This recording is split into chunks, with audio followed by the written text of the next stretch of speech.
On March 23, 2026, Indian equity markets witnessed one of their most dramatic sessions in recent memory.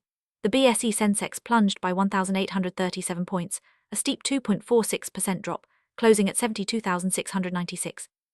Meanwhile, the NSE Nifty 50 tumbled 602 points, or 2.6%, to settle at 22,513, just above a critical support level. This sharp decline extended the ongoing correction, with the Nifty now officially down over 14% from its recent peak. The session was marked by panic selling, widespread losses, and a palpable sense of anxiety among investors, setting the tone for a turbulent week ahead. The scale of the sell-off was staggering. In just one session, over 13 lakh crore of investor wealth was wiped out. Since the onset of the West Asia War, the total erosion has reached nearly 50 lakh crore. The India VIX, a key measure of market volatility, spiked over 18% to a two-year high of 27.03, confirming the heightened anxiety gripping the market. This surge in volatility reflected deep uncertainty and fear, as investors scrambled to reassess risks amid rapidly changing global events. Market's weakness was not limited to large-cap stocks. The Nifty 50 closed near its intraday low, with 16 of its constituents hitting 52-week lows. The pain was even more pronounced in the broader market. The Nifty Midcap 100 saw 27 stocks touch 52-week lows, and both the midcap and small-cap indices closed over 3.9% lower, underperforming the main indices. This broad-based decline signaled that the correction was deep and widespread, affecting nearly every segment of the market. The primary catalyst for the market turmoil was escalating geopolitical tensions between the US and Iran. US President Donald Trump issued a 48-hour ultimatum for Iran to reopen the Strait of Hormuz, threatening severe military action if demands were not met.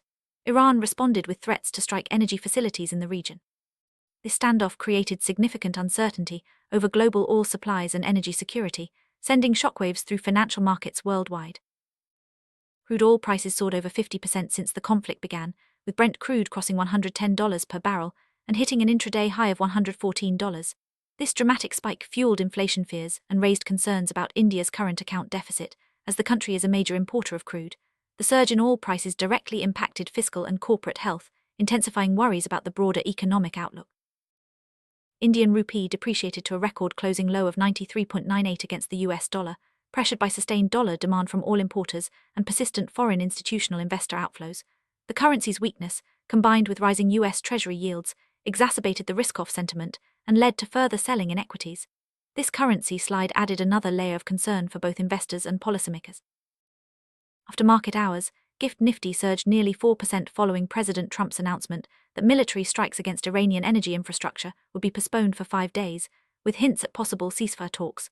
This sudden reversal indicated just how sensitive market direction remains to geopolitical news flows, setting the stage for a potentially sharp gap-up opening on Tuesday. The NSE advanced decline ratio stood at a stark 1.14, meaning that for every 14 stocks that fell, only one managed to close higher.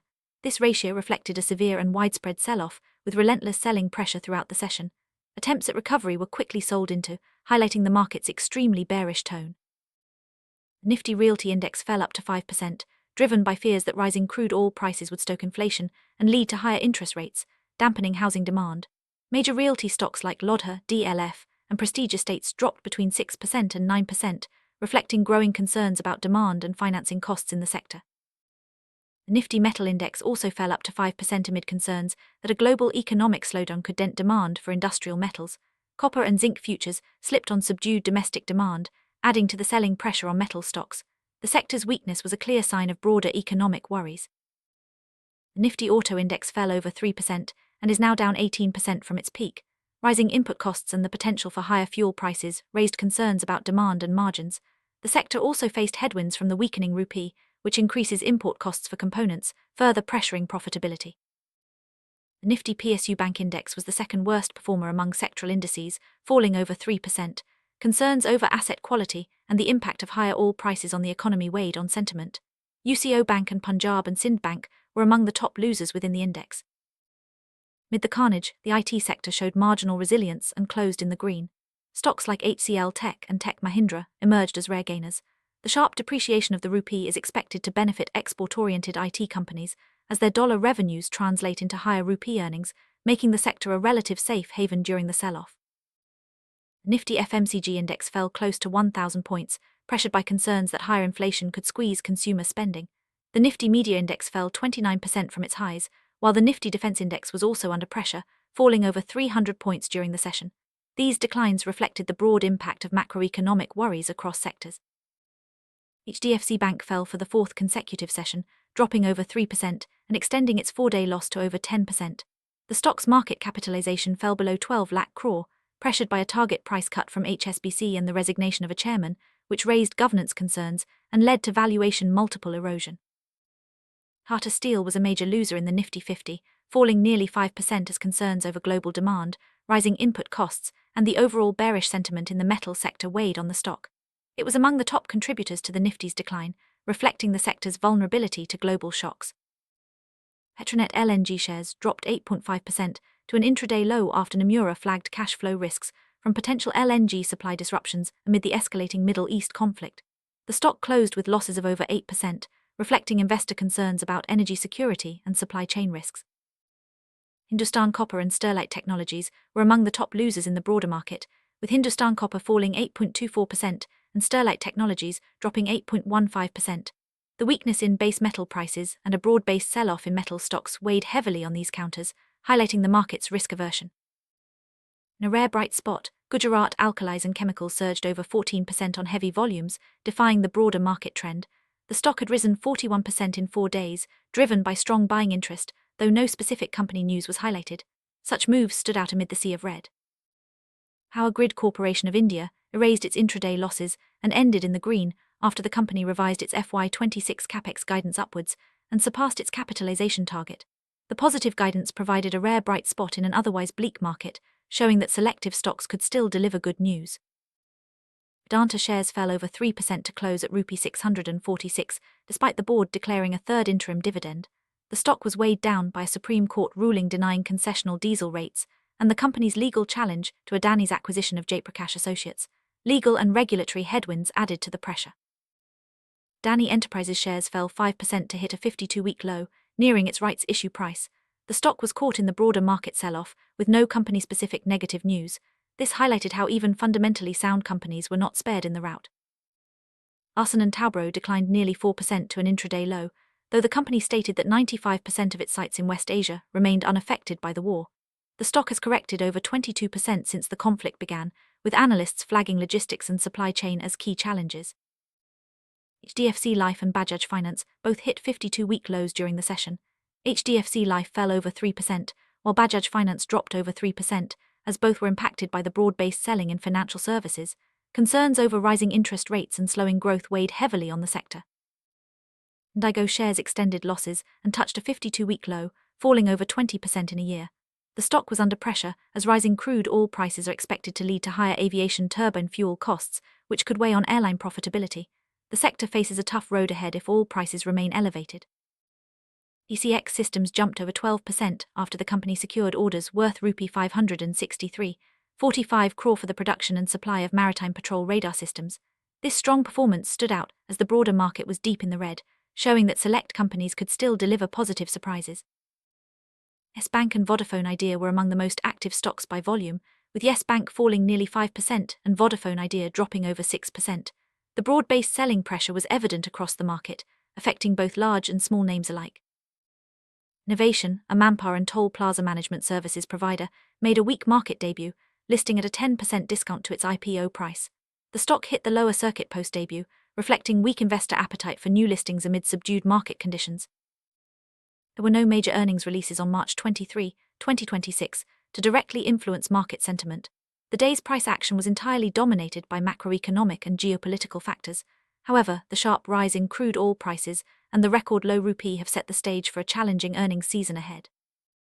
The evolving situation prompted experts to revise earnings estimates. Goldman Sachs cut its profit forecasts for airlines like Interglobe Aviation due to higher fuel costs. The brokerage noted that Indian aviation would look much different post this oil price shock, with supply constraints expected to show up over the next few quarters. For sectors like banking, HSBC flagged concerns over the prolonged impact of high oil prices on growth, inflation, and asset quality.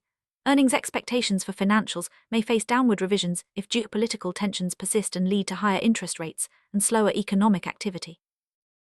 Crude oil prices soared past $114 per barrel as the threat of supply disruptions from the Strait of Hormuz intensified. Goldman Sachs raised its oil price forecasts for 2026, citing the largest ever supply shock for the global crude market.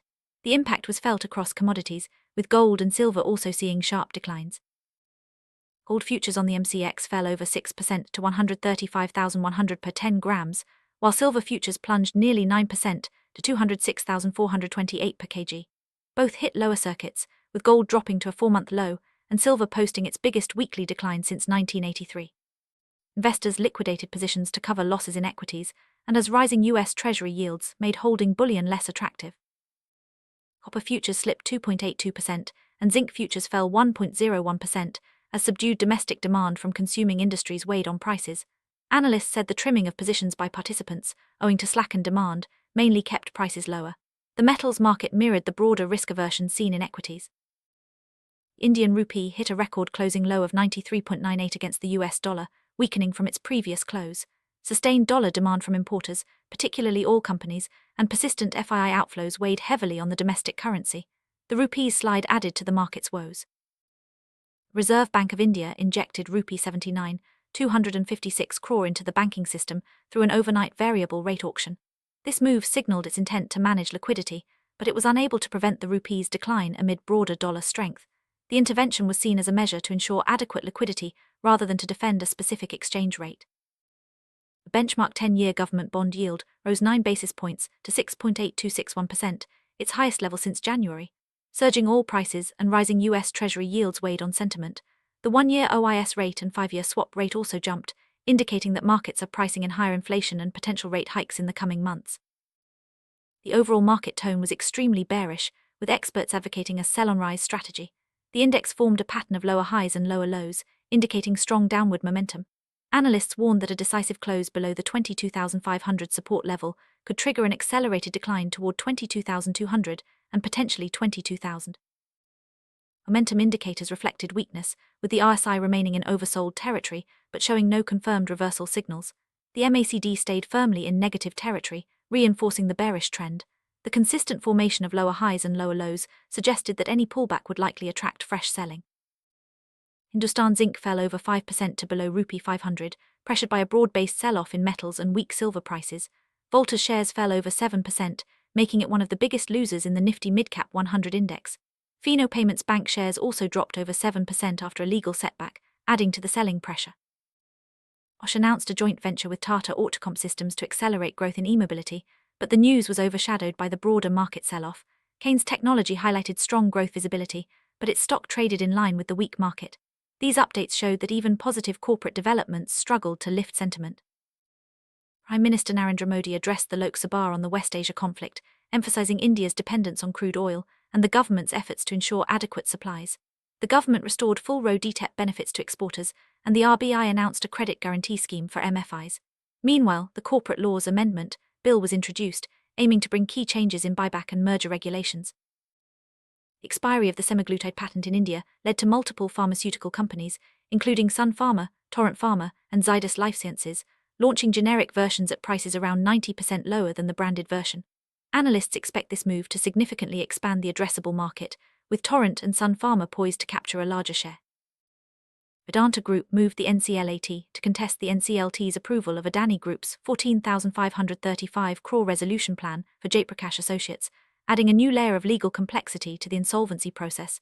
Such legal battles add to the uncertainty in the corporate landscape, especially during volatile times. Sum up March 23, 2026 will be remembered as a day of extreme volatility and widespread losses in Indian markets. The sell-off was driven by a mix of geopolitical tensions, surging oil prices, a weakening rupee, and persistent risk aversion. While a few bright spots emerged, the overall tone remains cautious. Investors and analysts alike are bracing for continued volatility, with market direction hinging on further developments in the global geopolitical landscape.